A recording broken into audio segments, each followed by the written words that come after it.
അടുത്ത ക്വസ്റ്റ്യനിലേക്ക് പോകാൻ ഇതാ ഒരു ബാർ മാഗ്നറ്റ് ടോട്ടൽ ലെങ്ത് തന്നു.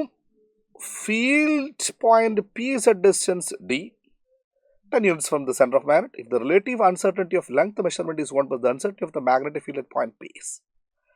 അപ്പോൾ മാഗ്നറ്റിസത്തിനെ ബേസ് ചെയ്ത് ചാപ്റ്റർ 1-നെയാണ് ക്വസ്റ്റ്യൻ എററുകൾ വരുന്നത്. അൺസർട്ടനിറ്റി എറർ എന്ന് പറഞ്ഞ ഭാഗത്തിൽ വരുന്നത്. യൂണിറ്റ്സ് ആൻഡ് മെഷർമെന്റിൽ എറർ എന്ന് പറഞ്ഞ സാധനമാണുള്ളത്. ഇക്വേഷൻ മാഗ്നറ്റിസത്തിൽ ബേസ് ചെയ്താണ് മാത്രം. ഇപ്പോൾ ചാപ്റ്റർ പറഞ്ഞാൽ യൂണിറ്റ്സ് ആൻഡ് മെഷർമെന്റ് പറഞ്ഞാൽ മതി.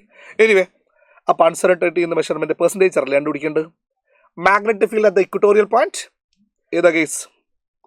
യെസ്. അപ്പോൾ ഇതിലൊരു ചെറിയൊരു പ്രശ്നമുണ്ട്.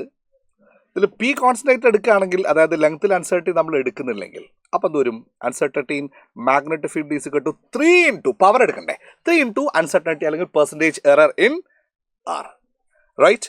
അപ്പോൾ അവിടെ ആറ് അൺസർട്ടനിറ്റി എത്രയാ? 1%.